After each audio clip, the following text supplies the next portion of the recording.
The door creaked open with a sound like bones splintering. Claire stepped into the attic, the stale air clinging to her skin like cobwebs. It was colder here, the kind of cold that seeped into her marrow, slowing her blood. The children's cries echoed faintly below, muffled as though the air itself was smothering their voices. The attic looked impossibly large, far larger than the house could ever hold. The slanted ceiling stretched into darkness, beams bending like ribs of some enormous beast. Shadows writhed across the floor, shifting in patterns that made her stomach churn. And there in the center was Daniel, or what was left of him. He was kneeling, his body trembling, head bowed. His skin was pale, stretched thin, as if drained. Of all warmth, black veins crept along his neck, disappearing beneath his torn shirt. He looked up slowly, and his eyes, once warm, once hers, were pools of pitch. "Claire." His voice cracked, half human, half something else. "You shouldn't have come." Tears blurred her vision. "Daniel, I couldn't leave you." Behind him, the darkness shifted. The thing unfurled itself like smoke rising from fire. Its face, if it was a face, was fluid, changing constantly. Eyes opened and closed, mouths appeared and vanished, teeth grinding in silence.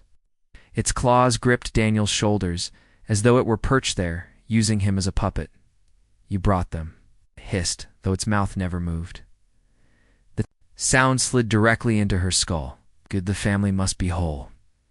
Claire shook her head violently. "You don't touch them?" The shadow laughed, or maybe it was the creaking of the beams, or the rattling of the walls. "They are already mine." Daniel lurched forward, his hands stretching out toward her. His fingers were ice when they brushed her cheek. For one fleeting the moment, his eyes softened. She saw the man she married, the man she loved. "Help me," he whispered. The shadow tightened its grip on him, jerking his head back.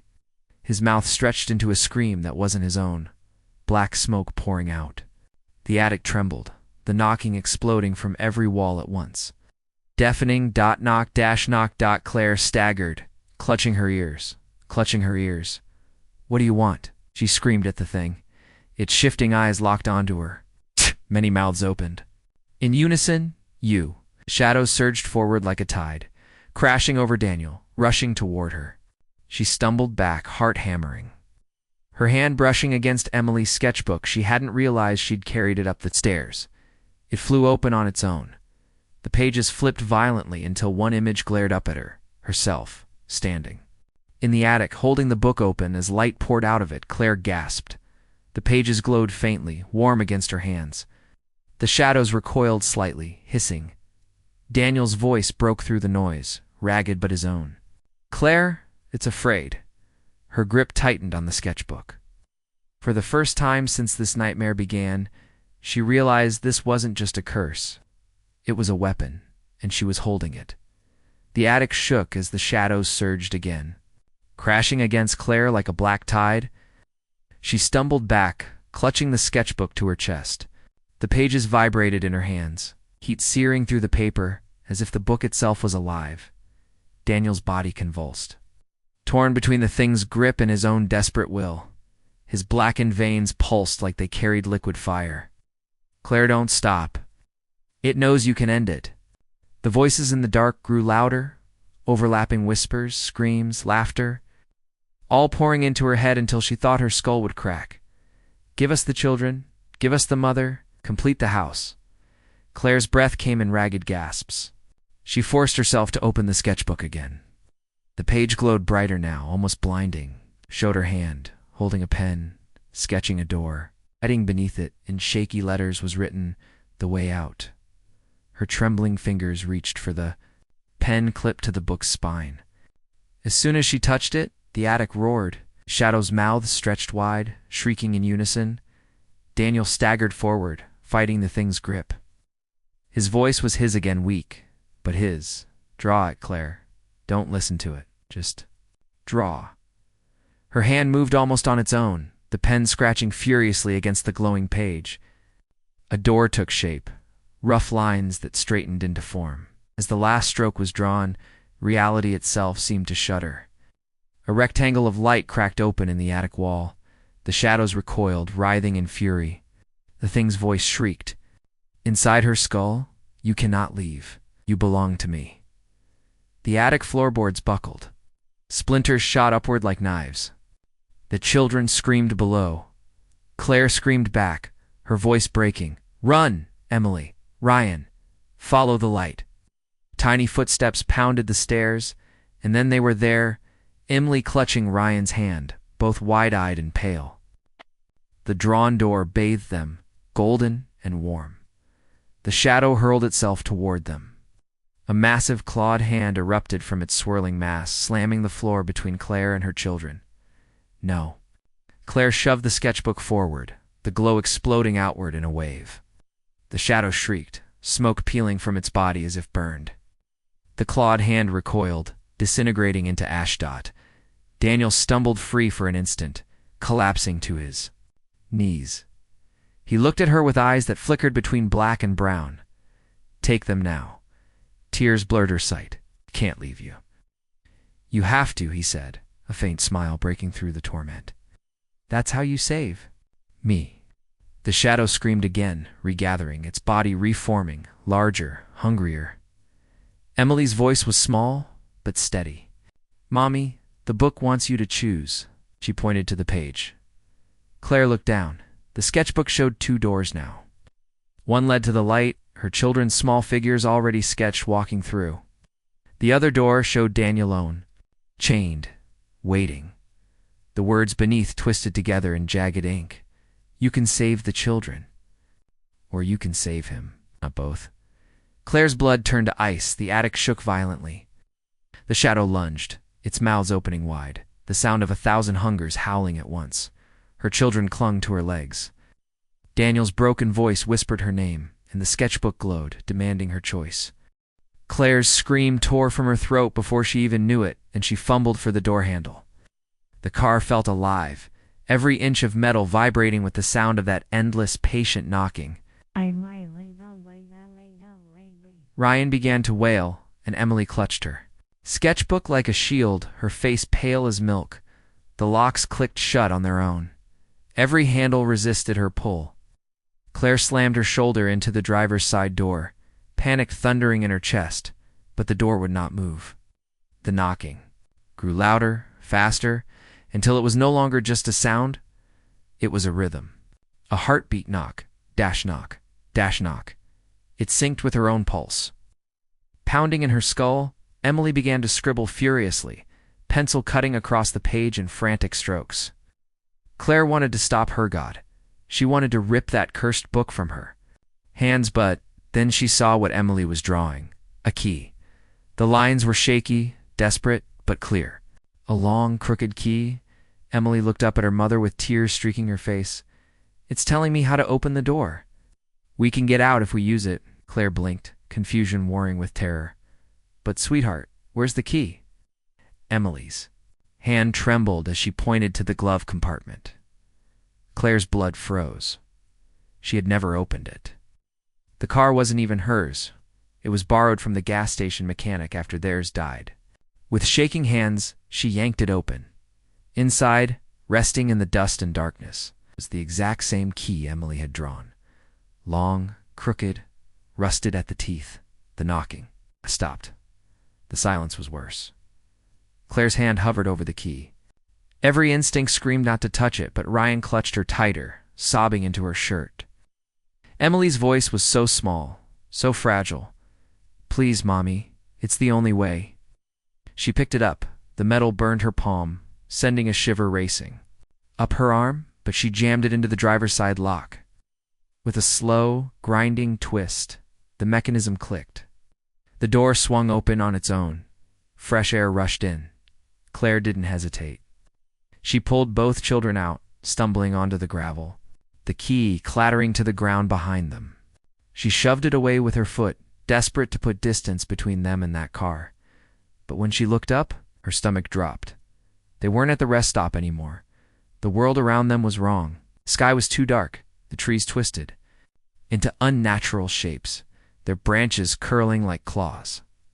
The road behind them ended in nothing. swallowed by a black void, and ahead of them just a short walk, wasted the house. Its attic window glowed brighter than ever. Emily whimpered. Hugging her sketchbook to her chest, Ryan buried his face against his mother's shoulder. Claire's knees buckled. Her voice was a broken whisper. We never left. From the attic came the sound they feared most. Knock, knock, knock. Claire's legs gave out, and she sank to the earth. Dirt road, Ryan clinging to her neck so tight she could barely breathe. The air here was heavier, wrong, pressed on her lungs like wet cloth. The house loomed just ahead, more decayed than before. Its wood groaned as though it were alive, every window pulsing with faint yellow light. The attic glared brightest. Of all, a single diseased eye staring them down. Emily crouched beside her mother, flipping open the sketchbook. Her hand shook as she turned the pages. Claire tried to stop her, but the girl's voice broke through her panic. Mommy, look. The drawings had changed. They no longer showed the motel or the car or the field. They showed this place, the warped sky, the twisted trees, the endless road. And on the last page, scrawled in heavy black lines, was the three of them standing. At the foot of the house, above them, the attic door was drawn wide open, and Daniel was inside. Claire's breath caught. He was detailed more than any sketch before, his face hollow, eyes black, mouth stretched into a smile that was too wide. Behind him, the shadow creature's hands wrapped around his shoulders like a puppet master. Emily shut the book with a snap, hugging it to her chest as if it burned. It's waiting for us, she whispered. Claire pulled her children close. We don't go in. Do you hear me? We don't go in. But the road beneath them began to shift, the dirt trembling like sand sliding into a sinkhole. The ground behind them crumbled into the void, forcing them forward. The house creaked, its rotted porch extending, stretching closer, beckoning them. Ryan whimpered. Mommy, it wants us to come home. Don't call that place home. Claire snapped, panic rising in her throat. The attic window flared. For a moment she saw Daniel's face pressed against the glass again. His lips moved silently. She strained to read them. Let me in. Her stomach twisted. Not let me out. Let me in. Emily tugged her mother's sleeve. He's not talking to us. He's talking to you. Claire's head spun. Her own heartbeat became the rhythm of the knocks. Her vision wavered, and for the briefest second, she saw herself not on the road at all but standing at the attic door, hand on the knob, ready to open it. She gasped, stumbling back. No matter where they ran, no matter how far the house was, inside her, the porch stretched closer, boards groaning like hungry jaws. The attic light pulsed once, twice. 3 times knock, knock, knock, knock, and the front door swung open. The door yawned wide, spilling out a thick, sour air that wrapped around them like smoke. Claire's throat burned just breathing it in. She coughed, their little bodies trembling against her. The ground beneath her feet rumbled again. The dirt road was gone, replaced by warped wooden planks that stretched out like a tongue, leading them straight to the threshold. No matter how she tried to hold them back, her legs moved on their own, dragging them closer. Stop, she whispered. More to herself than to the house. Stop it. You can't have us. But the house answered with another pulse from the attic. A golden flash, like a beacon. Inside, the hallway stretched longer than it ever had, warped and endless. Wallpaper peeled in strips, curling like skin, and the floor sagged with every step. The front door slammed behind them, sealing them in darkness. Ryan's small hand clutched her wrist. Mommy, it feels like we've been here before. Claire's heart clenched.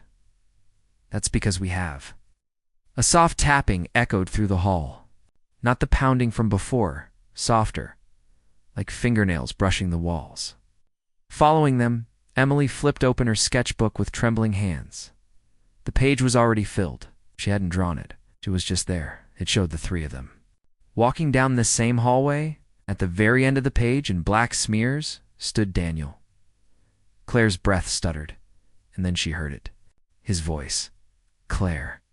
It drifted down the hallway, deep, broken, familiar. It was his voice, the same tone he used when he'd whispered her name in the dark before sleep. For a moment, her chest ached with longing, but then it came again, layered. Too many voices, not just Daniel's. Claire. The children whimpered. Claire clutched them tighter, forcing her feet forward. The knocking had returned, but this time it came from inside the walls. Every step she took, the wood rattled, the sound closing in around them. At last, the hall ended at the base of the stairs. The attic door loomed above, glowing faintly. Ryan buried his face in her shoulder. "Don't go, Mommy. Please don't go." Claire stared at the stairs, trembling. She knew the truth now. There was no running, no hiding. The house wasn't a place. It was a hunger, and it wanted her. Slowly, she set Ryan down, kissed his damp hair, and cupped Emily's face. "Stay here. No matter what happens, you don't follow me." Emily's eyes brimmed with tears. But Mommy Claire forced a smile she didn't feel. "I'll bring him back." She turned, gripping the banister, each step groaning beneath her weight as she climbed toward the attic door. The knocking grew louder, shaking the walls, sinking with her heartbeat until she couldn't tell which was which. At the top, she stood before the door. The wood trembled under invisible fists. Dust fell in soft clouds. Her hand hovered over the knob. "Claire." This time the voice was only Daniel's, broken, desperate. "Please, let me in." She closed her eyes, tears streaming. Her hand tightened on the knob and she turned it. The field had vanished. One moment Claire was running through mud and rain, clutching Ryan as Emily trailed behind with the sketchbook. The next, there was nothing but gray. An endless, shifting fog that swallowed the horizon, the ground, even the air itself. The house stood alone in the center, its walls breathing, its windows glaring like eyes. Claire spun in panic, her chest heaving. "No, no, no, we were outside. We made it out." Emily stepped forward, calm despite her tears. Her voice was a whisper that seemed far too old for her small frame. "You never left, Mommy. You can't. None of us can." Ryan whimpered against her chest. Claire pressed her lips to his damp hair, shaking her head violently. "Don't you dare say that. Don't you dare." The attic pulsed again, its light spilling across the fog like veins of fire. The ground rumbled, splitting apart in cracks that bled darkness. From those cracks came hands thin, bone pale, clawing upward, hundreds of them, each reaching for her ankles. Claire stumbled back, kicking free. She screamed, yanking Ryan tighter and seizing Emily's arm. "We fight it. Do you hear me? We fight it." But Emily didn't move. She stared down at the sketchbook that had fallen open at her feet. The page had changed. It no longer showed them standing in the field. It showed them inside the attic. Daniel gone. The three of them huddled in a corner, while the thing towered over them, all teeth and shadows. "Emily, look at me." Claire shook her, frantic. "That isn't real. It doesn't control us." Emily finally met her gaze. Her voice cracked, small but sure. "Then you have to stop listening." Claire froze. Her ears rang. And then she heard it. The knocking. From the attic. Not from the house. It's from inside her head. Knock. Knock. Knock. Her vision blurred. Her heart staggered in her chest, each beat sinking with the sound. She felt her own hands twitching, wanting to let go of the children, wanting to move toward the house. The pull was unbearable, like hooks dragging her toward its open maw. "No," she growled through clenched teeth, clutching her kids tighter. "You can't have them." The fog quivered. The hands writhed. The house let out a guttural roar, a sound so massive it rattled the marrow in her bones. The attic light flared so bright it burned her eyes. Then Ryan's small voice broke through the chaos. "Mommy, close your eyes." Claire did, and in the blackness the knocking grew louder until she screamed, not in fear, not in surrender, but in defiance. "You don't own me?" The sound shattered something. The knocking stopped. The hands withdrew, screeching as they slipped back into the cracks. The ground sealed shut. The glow from the attic sputtered, dimming like a dying star. When she opened her eyes, the fog was gone. She stood in the driveway. The house was silent, its windows dark.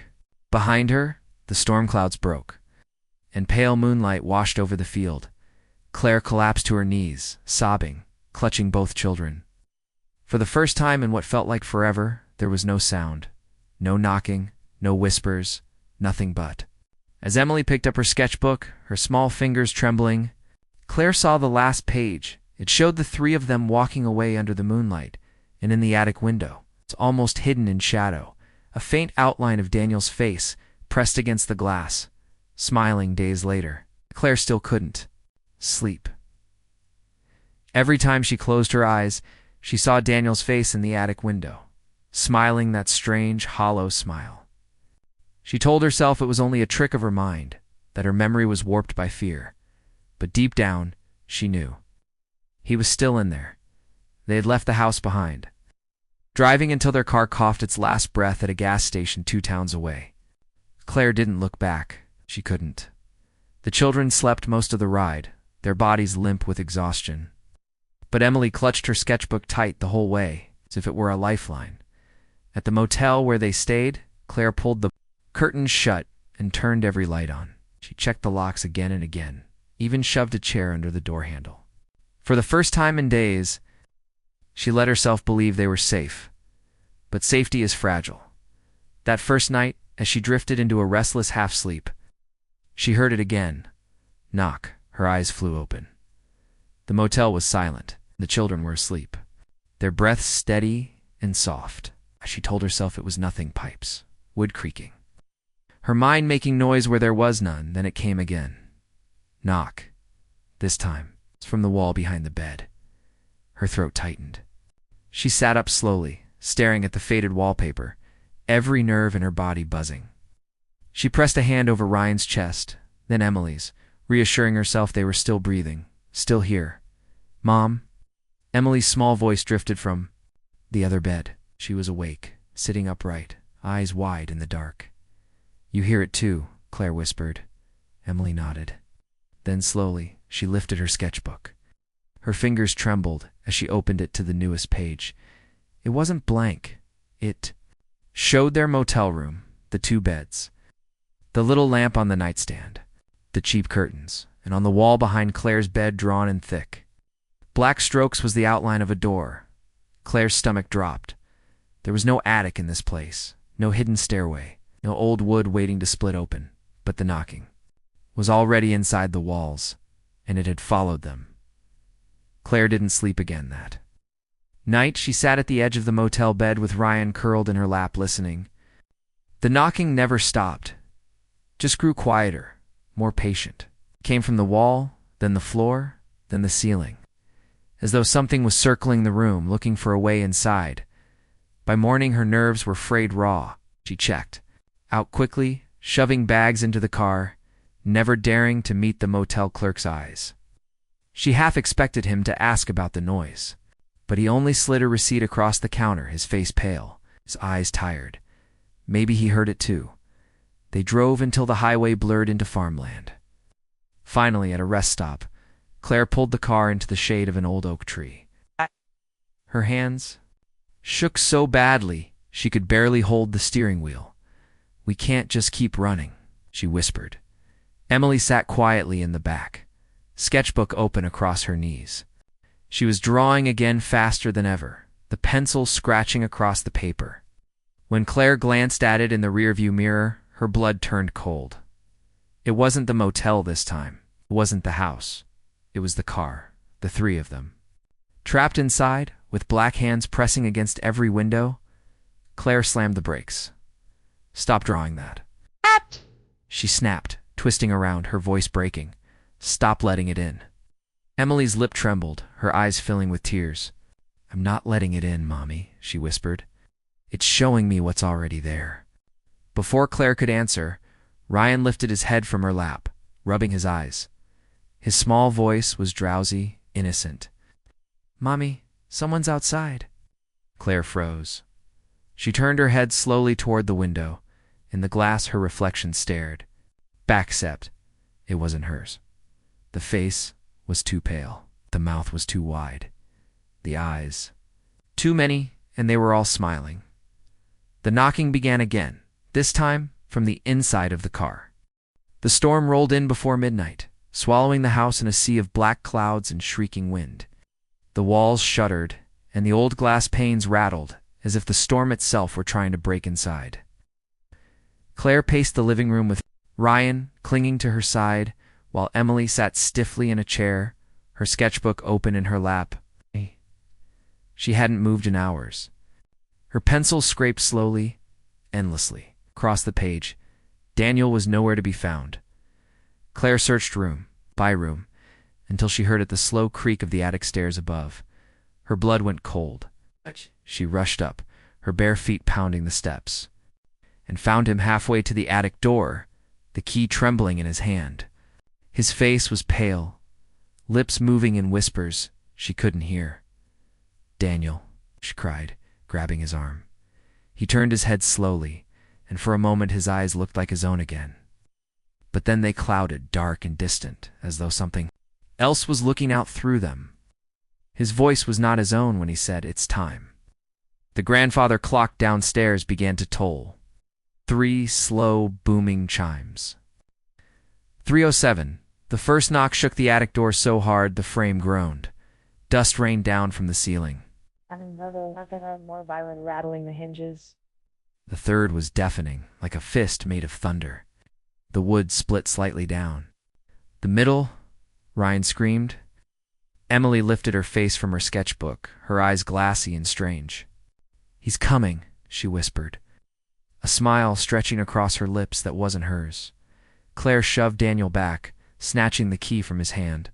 "No, you're not opening it." But the attic door had other plans. The knob twisted on its own, metal squealing. The wood cracked further, a jagged line spreading like lightning across its surface. With each pound from the other side, the door bowed outward, as if a giant was ramming it from within. "Claire," Daniel shouted suddenly, his own voice breaking through. If it gets out, we're finished." He lunged toward the door, pressing his weight against it, holding it shut as the blows shook the frame. It's the sound of his bones grinding. Against the wood filled the hall. Claire grabbed his arm, trying to pull him back, but he shoved her away. "Take the kids and go." But Emily didn't move. She stood with her sketchbook clutched to her chest, tears streaming silently down. Her cheeks, "It says we can't leave. It says it belongs here." Ass! The door bulged again, and this time a long, blackened hand, thin as bone, punched through the crack, claws scraping at the air. The stench of rotten earth poured out, burning Claire's throat. Daniel screamed and threw his whole body against the door, slamming it shut again, pinning the hand inside. His voice was raw, desperate. "Go, Claire, now." But the pounding grew worse, rattling the entire staircase, shaking the house like an earthquake. The door splintered, wood snapping. Like brittle bones, a voice bellowed from inside, deeper than thunder, layered with malice. "Free me." Claire clutched Ryan to her chest, dragging Emily by the arm. She stumbled down the stairs, but Emily resisted, shrieking, "Don't! He'll be angry." Behind them, Daniel roared as the door burst outward in a storm of splinters. For one frozen moment, Claire looked back. The attic was darkness, pure, endless, swallowing everything it touched. And from that blackness, something began to emerge. Eyes opened first. Too many eyes, glowing pale like lanterns in the void. Then a face, stretched wrong, features shifting, never settling. Hands, dozens of them, clawed at the frame, dragging its body forward like a centipede made of men. Claire screamed, pulling the children with her, fleeing as the house shook around them. The front door blew open with the force of the storm, rain and wind lashing at their faces. Behind them, Daniel's voice cried out, a mix of agony and defiance. "Run." They spilled into the storm, the ground trembling beneath their feet, the house groaning as if alive. From the attic, the voice roared again, so loud it shattered the night. "You cannot escape." And then silence. The wind died. The rain stopped mid-drop, falling no further. The world held its breath. Claire collapsed onto the wet grass with Ryan sobbing into her chest and Emily staring blankly at the house. When she looked back, the windows of the attic glowed faintly, a sickly yellow light spilling from them. And there, framed in the shattered glass, was Daniel's silhouette.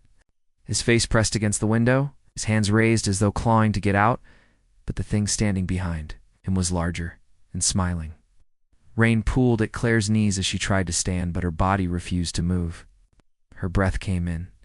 Ragged gasps, her chest tight with terror. Ryan sobbed into her shirt, small fingers digging into her ribs. Emily, though, was terrifyingly calm. She stared at the glowing attic window, whispering words Claire couldn't understand, a language that felt older than the storm itself. "Emily," Claire begged, grabbing her arm. Emily's lips quivered, but she didn't. "Look away from the house. He's not Daddy anymore," she whispered. Claire's stomach dropped. The silhouette in the window pressed harder against the glass, its palms leaving streaks as if burning into it. The light behind him grew brighter, searing through the darkness, until the shape of Daniel's body began to blur. His mouth opened wide in a scream that Claire could hear in her bones, though no sound carried across the field.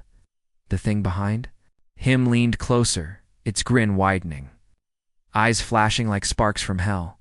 Then Daniel's figure shattered into fragments of light. Pieces of him, memories, moments, everything that was Daniel scattered into the air like ashes in the wind. And the thing stepped forward, filling the window with its twisted body. Claire staggered back, clutching her children. She forced her legs to move, stumbling through the mud, her bare feet slipping. She didn't dare look behind again. The storm had stilled, but the silence was worse. The night was hollow, the air heavy, as if the world itself was waiting for something to break. They ran until the house was just a shadow behind them. A long, endless stretch of fields lay ahead, but no matter how far Claire pushed, the house seemed to loom closer. Every time she glanced back, its crooked silhouette was there, hunched under the storm clouds. Attic glowing like a lantern for the damned. Ryan tugged at her shirt, crying, "Mommy, it's following us." She turned, her heart seizing. The house was no longer standing still. It shifted, impossibly, its form bending like a mirage. With every blink, it seemed nearer. The attic light burned brighter, pulsing, alive. The front door yawned wide, dark, and hungry, as if the entire house had become a mouth. "Keep running," Claire screamed, even though her lungs burned. But Emily stopped. Her small body stood stiff against the wind, her sketchbook clutched to her chest. She turned to her mother, eyes glistening. He said, "We can't leave. It won't let us." Claire dropped to her knees, clutching Emily's face in her trembling hands. "Listen to me, baby. You're stronger than it. You don't have to listen." Emily shook her head, tears spilling down her cheeks. "It's not me listening. It's you." Claire froze. The attic light pulsed again, this time inside her chest. Memories flickered at the edges of her midnights she couldn't remember. Whispers she had ignored, scratches on the walls she thought were mice. She realized, with sickening horror, that she had been hearing the knocking long before they ever moved into the house. The entity hadn't found them. It had followed her. The ground trembled beneath them as the house's windows exploded outward, shards spraying into the night like glass rain.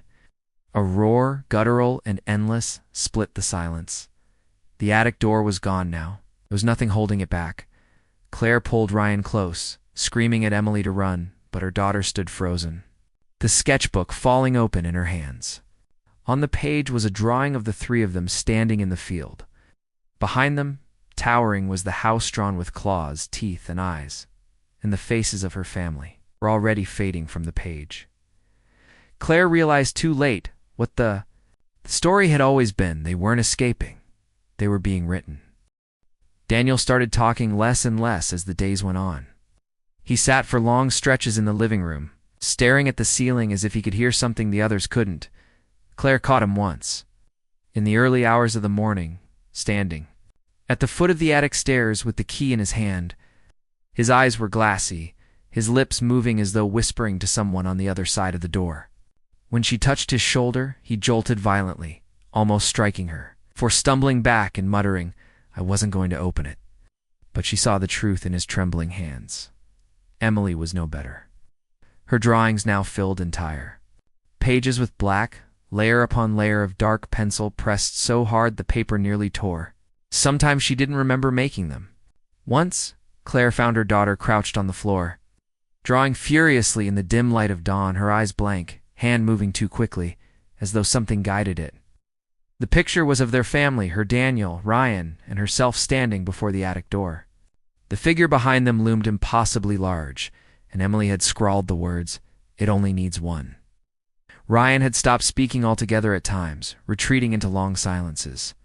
He clung to Claire's side constantly, his small body tense, his eyes darting to the attic whenever they passed it. Once, in the dead of night, Claire woke to find him standing in the doorway of her bedroom, whispering, "It says, Daddy is going to let it out." On the 12th night, the knocking was accompanied by something new. A voice, faint guttural, dragging through the wood as though spoken from deep within the walls. Claire couldn't make out the words, but Daniel stood frozen, his face pale, whispering back like he understood. When she pulled him away, he resisted, his eyes wild. "It just wants to be heard," he hissed. "If we listen, maybe it'll stop." Yash. But it didn't stop. The following evening, Claire hid the attic key. She placed it at the bottom of her jewelry box, beneath old photos and a necklace she hadn't worn in years. That night, when she awoke to the sound of the attic door rattling violently, she went to check and found Daniel standing at the top of the stairs, the key already in his hand. He turned toward her slowly, eyes sunken, his voice low and unrecognizable. "It told me where you put it." The next day, Daniel insisted they leave the house. He packed bags, loaded the car, and for a moment, Claire felt relief. But as they drove down the long dirt road away from the property, the car suddenly sputtered and died. No matter how many times Daniel turned the key, the engine refused to catch. Ow. Rain began to fall, soaking the windshield in sheets. They sat stranded in silence. And then, faintly, from somewhere behind them in the darkened woods, came the unmistakable sound of 3 knocks. Panic set in. They abandoned the car and ran back toward the house, the storm chasing them. When they finally stumbled inside, drenched and trembling, the grandfather clock in the hall chimed. 3:07. The attic door shook violently upstairs, the pounding like thunder. The house groaned around them, floorboards rattling, windows shuddering in their frames. Claire gathered the children and screamed for Daniel to help her barricade the stairs. But Daniel was gone. She found him moments later at the top of the staircase, one hand on the attic doorknob. His face was blank, his voice soft and broken. "He just wants to come home." The pounding stopped instantly, replaced by silence. So deep it seemed the house itself was holding its breath. The knob turned slightly beneath Daniel's hand, though he swore he hadn't moved it. Claire rushed forward, grabbing his arm. "Don't, please, don't," she cried. For the first time in days, Daniel blinked, clarity flickering across his face. He yanked his hand back as though burned, stumbling away from the door. The silence stretched, heavy, waiting. Then came a whisper, clear as glass, slithering through the cracks of the wood. Almost inked, the Harringtons could no longer pretend. This was imagination, stress, or old wood creaking in the night. Something lived in the attic, and with each passing day, its influence pressed harder on their family, pulling them apart, thread by thread. Claire became desperate for answers. While Daniel wandered the house like a hollow man, and the children clung to her, she began combing through the basement for any sign of the Holloways who had lived there before. Among the dusty boxes and mold-stained trunks, she found a stack of yellowed newspapers tied with brittle twine. The headlines were grim. "Holloway daughter vanishes. Wife of prominent banker dies mysteriously." And finally, Thomas. Holloway missing neighbors report strange rituals. Tucked between the papers was a leather-bound journal, its cover cracked and stiff. Inside, the handwriting slanted erratically, growing more frenzied with each page.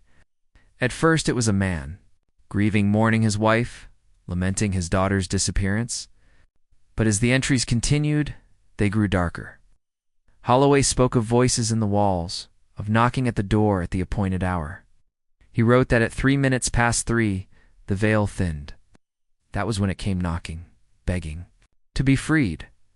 One line chilled her more than the rest. If the door is opened, it will no longer be bound. But if I keep it locked, it will hunger forever. And hunger turns to rage. Claire's hands shook as she closed the journal. The thing in the attic wasn't Holloway himself. It was something he had called door let in. He had trapped it, bound it to that door at exactly 3:07 every night. She understood now why no one lasted in the house. The ritual had worked, but the prison demanded a keeper. And now, with Holloway gone, the thing wanted someone new. That night, Claire tried to tell Daniel everything she had read, sat silently as she spoke, staring at his hands. When she finished, he finally lifted his eyes. They were hollow, but a strange light burned in them. "It's not evil," he said softly. "It's just alone. Holloway betrayed it, that's why it's angry. But I can fix it." Claire's stomach turned cold. "Fix it, Daniel, it wants out." "Don't you understand what that means?" But he only smiled faintly. "It chose me, that's why it talks to me. I can free it and then it won't hurt us anymore." Emily, listening. From the stairs, spoke in a voice that didn't sound like her own. "He's right, Mom," it promised. "Once it's free, everything will be better." Claire's heart lurched.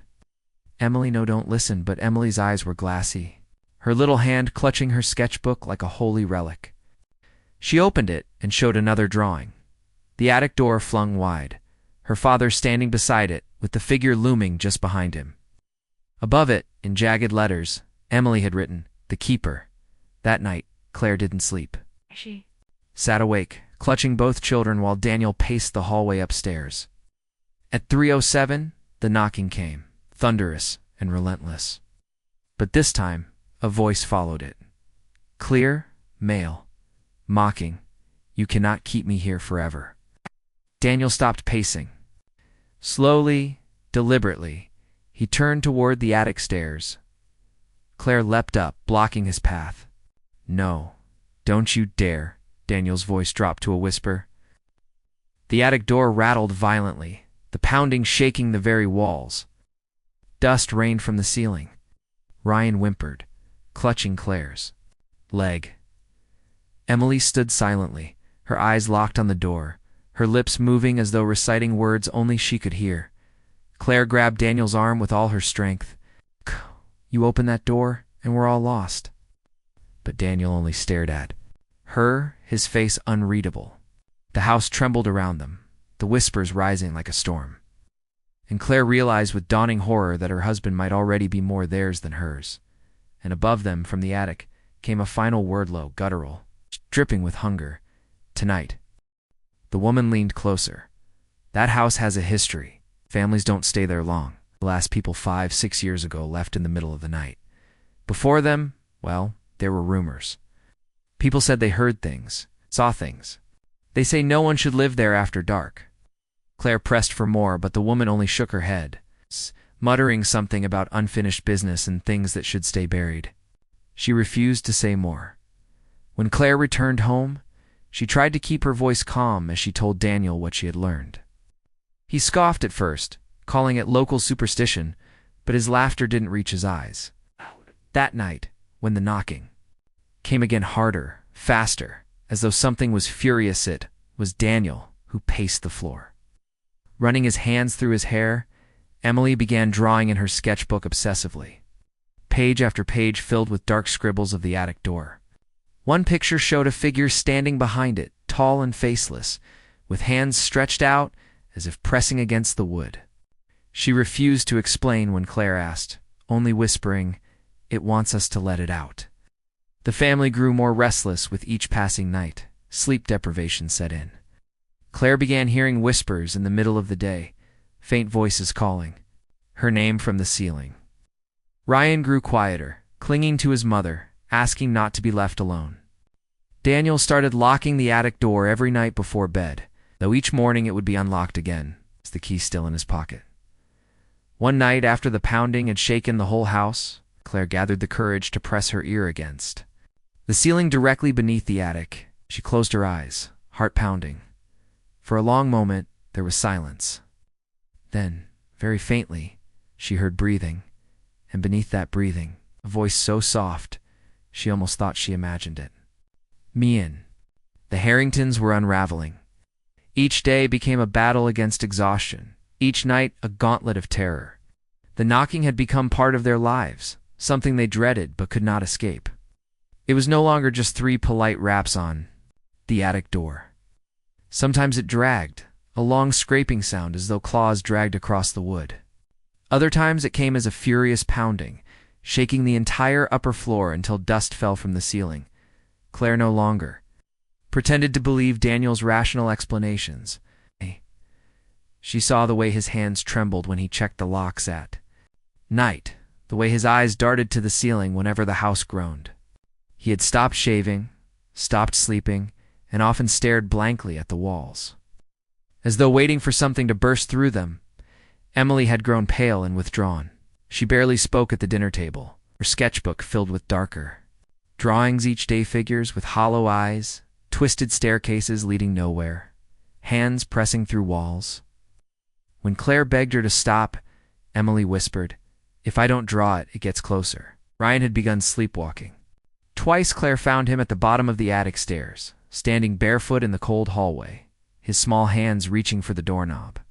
His eyes were open but glassy, his lips moving as though whispering to someone. Each time Claire carried him back to bed, heart hammering, and locked her own bedroom door, desperate for answers. Claire returned to the general store and cornered the old woman who had spoken before. This time the woman sighed heavily, resigned. The Holloway house? Long ago, a man named Thomas Holloway built it for his family. They were wealthy, respected, but tragedy followed them. His wife died first, then his daughter vanished. People, said Holloway, went mad with grief. Neighbors heard strange sounds, saw him digging in the yard at night. Then one morning, he was gone too, disappeared. They say his soul never left. Some claim he locked himself in that attic. Others whisper, he opened something he shouldn't have, something that still knocks to be let out. Claire's blood ran cold. She pressed for more, but the woman only shook her head and muttered, "You should leave. Leave before it chooses one of you." When Claire returned home and relayed the story, Daniel scoffed, though his face was pale. "Old gossip," he muttered. But that night, when the clock ticked to 3:07 and the pounding began again, he sat on the edge of the bed with his head in his hands, whispering Holloway's name. The nights grew worse. The attic door rattled on its hinges, the sound of furious fists echoing through the walls. Whispers seeped through the ceiling, curling into the children's dreams. Emily began waking with scratches on her arms. Ryan whispered in his sleep, repeating the same phrase over and over, "He's waiting. He's waiting." One stormy night, lightning split the sky and thunder rattled the windows. The house seemed alive, trembling with the force of the storm. At 3:07, the knocking began, but this time it didn't stop. The pounding grew louder and louder until it sounded like the entire house was shaking. The attic door banged as though something on the other side was throwing its full weight against it. Daniel grabbed a chair and pressed it beneath the doorknob, his face white with terror. Claire clutched the children, whispering prayers. For nearly half an hour the pounding continued, relentless. Then, suddenly, silence. The family didn't sleep that night. They huddled together until morning, the storm giving way to a thin, gray dawn. When Daniel finally gathered the courage to check the attic door, his blood ran cold. The wood was splintered where fists had struck it from the other side. And in the thick dust at the top of the stairs, new footprints had appeared bare. Human footprints that led to the door and stopped there. Claire begged him to leave, to pack the children and go. But Daniel shook his head, his voice hollow. "If we leave, it will follow. I know it will." His eyes were sunken, haunted, as though he already carried some of the attic's darkness inside him. That evening, Emily showed her mother her newest drawing. It was the attic door again, but this time it was drawn open. Inside was a figure, tall and thin, its face obscured, arms stretching unnaturally long. Beneath it, in shaky letters, Emily had written, "Tomorrow." The Harrington family had been looking for a fresh start for months. Daniel, a civil engineer, worn thin by years of corporate stress, and his wife Claire, a schoolteacher with a gentle but persistent way of calming storms in their home, had finally decided they needed change. Their children, 12-year-old Emily and 8-year-old Ryan, weren't thrilled about moving away from their friends, but the promise of a big new house with space to explore softened the blow. When the realtor showed them the weathered Victorian, on the edge of town, with its wraparound porch and tall, proud windows, it felt like the answer to prayers they hadn't even spoken aloud. The house was affordable, almost unbelievably so, and came with a history vague enough that the realtor's answers seemed to dance away from specifics. Daniel chalked it up to small-town quirks. Claire told herself it was just superstition. They signed the papers within a week, on move-in day. The autumn sky was gray and heavy, clouds hanging low as though the heavens themselves were watching their arrival. The wind pushed at the trees that bordered the property, making the branches creak and whisper. Ryan chased fallen leaves around the driveway while Emily wandered through the rooms, her fingers trailing along the walls like she was memorizing. Every turn, she paused at the stairwell leading to the attic door. The staircase twisted steeply upward, and at the top, a small door sat recessed into the wall. Emily felt a chill on her neck and pulled her sweater tighter, forcing a laugh when Ryan suddenly shouted behind her, "Boo!" She shoved him and called him a brat, but even after he ran off, she couldn't shake the feeling that something had been looking back at her from the top of those stairs. That first evening, the family unpacked boxes in the living room, while Claire made pasta on the ancient stove. The house had a strange way of settling, the kind of groans and sighs that Daniel explained as wood shifting, but the sounds were heavier than simple creaks. Shadows seemed longer in the corners, stretching unnaturally, and Emily found herself glancing toward them more often than she wanted. Ryan complained that the upstairs bathroom door wouldn't stay shut.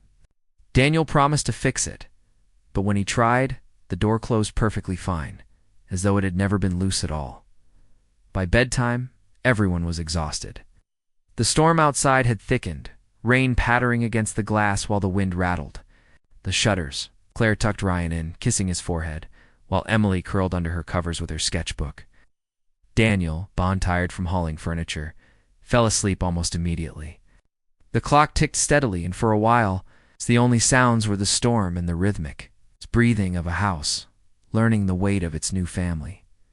Then came the sound. It was faint at first, almost like a trick of imagination, but distinct enough to make Claire stir. 3 sharp knocks. Not on the front door, not on the bedroom door. They came from above, somewhere in the ceiling. She sat up, heart quickening. The bedside clock glowed softly in the dark. 3:07 a.m. The sound came again. 3 precise knocks, as though someone stood behind the attic door, waiting for permission to enter. Claire held her breath. She told herself it was the wind, maybe a loose branch hitting the roof. She lay back down, though her eyes stayed wide open until dawn lit the sky. The next morning, she didn't mention it. Ow. Daniel was already in the garage wrestling with boxes. Ow. Ryan was busy racing toy cars across the kitchen floor. Emily, however, seemed withdrawn. She picked at her breakfast and kept glancing toward the ceiling. When Claire finally asked if something was wrong, Emily shook her head quickly. "Just didn't sleep well," she muttered. Claire didn't press further. The second night, it happened again. This time Daniel heard it too. He sat up, frowning, ears straining against the silence that followed.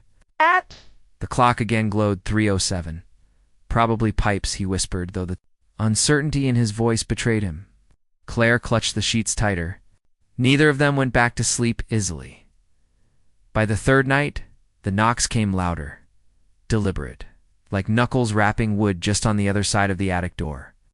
Emily confessed at breakfast that she had been awake when she heard them too, and that she had seen shadows move beneath her bedroom door. Ryan giggled, calling her a scaredy cat, but his voice wavered as though he didn't fully disbelieve. Daniel tried to dismiss it with logic, but even he couldn't explain why the knocks always came at exactly the same time. Not before, not after. Always 3:07. Claire suggested checking the attic, but Daniel laughed it off. It's probably just settling noises. You know how old houses are? Yet he didn't go upstairs. Not once. On the fourth night, the knocking was so loud that Ryan cried out, waking everyone in the house. Daniel grabbed a flashlight and climbed the narrow attic stairs, his shoulders tense, his breath shallow. The family waited below, listening. As each step groaned beneath his weight, the attic door loomed in front of him, its surface scratched faintly, as though something had scraped against it in the past. Daniel reached for the knob, the flashlight trembling in his grip. He hesitated, a deep unease blooming in his chest. For a long moment, he simply stood there, hand hovering. Then he turned and came back down. "It's nothing," he said firmly, though his pallor betrayed his fear. "Just old wood." But the way his eyes flickered to the ceiling for the rest of the night told a different story. The Harringtons had only been in the house a week, yet already the walls seemed to press closer, the air heavier. Each night the knocks came, patient and deliberate, like a visitor who knew they would eventually be answered. By the end of the first week, sleep had become rare, nerves frayed, and whispers of unease began to curl in every corner of their new life. And always, when the clock struck 3:07, the knocking returned. The days passed. Though time inside the house seemed to grow heavy, like each hour was stretched longer than it should be. Claire tried to keep the family busy, filling the daylight with chores, trips into town, and laughter that sounded almost normal. Yet no matter how bright the day felt, night always dragged them back into the same suffocating silence. The same anticipation that gnawed at them as the clock crept toward 3:07. On the eighth night, Emily awoke before the knocking. Her dream had been strange, filled with a pale figure standing at the attic door, its head tilted in unnatural curiosity, like it had been waiting for her specifically. She sat up in bed, shivering in the darkness. The old wooden floor creaked under her bare feet as she tiptoed to the hallway. The air upstairs was colder than downstairs, always colder. She hugged her arms to her chest, listening. The grandfather clock in the hall ticked louder than usual, its steady rhythm pounding in her ears. She glanced at the glowing numbers on her alarm clock. 3:06. Her breath caught. The knock came exactly. On time, 3 sharp raps against the attic door. Emily froze, staring up the staircase at the shadowed door. She swore she saw the brass knob twitch just slightly, as though something inside had brushed against it. She wanted to scream, but fear locked her throat. Then came the whisper. It wasn't words she could understand, more like a hiss curling through the hallway, echoing down the stairs. She stumbled back into her room, slammed the door, and buried herself beneath the covers. The next morning, she told her parents what she had seen. Daniel rubbed his face, exhaustion painted in the dark circles beneath his eyes. "It's your imagination," he said firmly, though Claire placed a hand over her daughter's trembling fingers. "Maybe we should get someone to check the attic. An exterminator, maybe. Could be animals." Emily shook her head violently. It wasn't animals. It was like someone's up there. Ryan, trying to act brave, puffed his chest. "Then let's go see. I'll bet it's just squirrels. Can chase him out." But when Daniel suggested he come with him to check later that day, Ryan suddenly lost his enthusiasm, mumbling something about homework. That evening, Daniel forced himself up the attic stairs again, this time with Ryan reluctantly trailing behind. The door creaked when he opened it, groaning on its rusted hinges. Dust swirled in the beam of his flashlight. The attic stretched wide and empty, filled only with cobwebs, old trunks, and forgotten furniture draped in moth-eaten sheets. No footprints marred the dust, no signs of rodents or insects, just silence, heavy and suffocating. Ryan stayed close to his father, clutching his shirt sleeve. Still, Daniel couldn't shake the sense that they were not alone. The flashlight flickered once before stabilizing. He swore he saw a shape in the far corner, darker than the shadows, but when he swung the light back, it was gone. He closed the door quickly, locking it this time. That night, the knocking came. Louder than ever, rattling the frame of the attic door as if fists were pounding from the other side. Everyone woke, even Ryan, who burst into tears. The sound continued for a full minute before fading into silence, leaving the family huddled together in the living room until dawn. The following day, Claire went into town. She needed groceries, but more than that, she needed answers. At the small general store, she struck up a conversation with an elderly woman behind the counter. When Claire mentioned the address of their house, the woman's face paled. Ow. "In the Holloway place," she whispered, lowering her voice. Claire nodded, heart thudding. "Yes, we just moved in."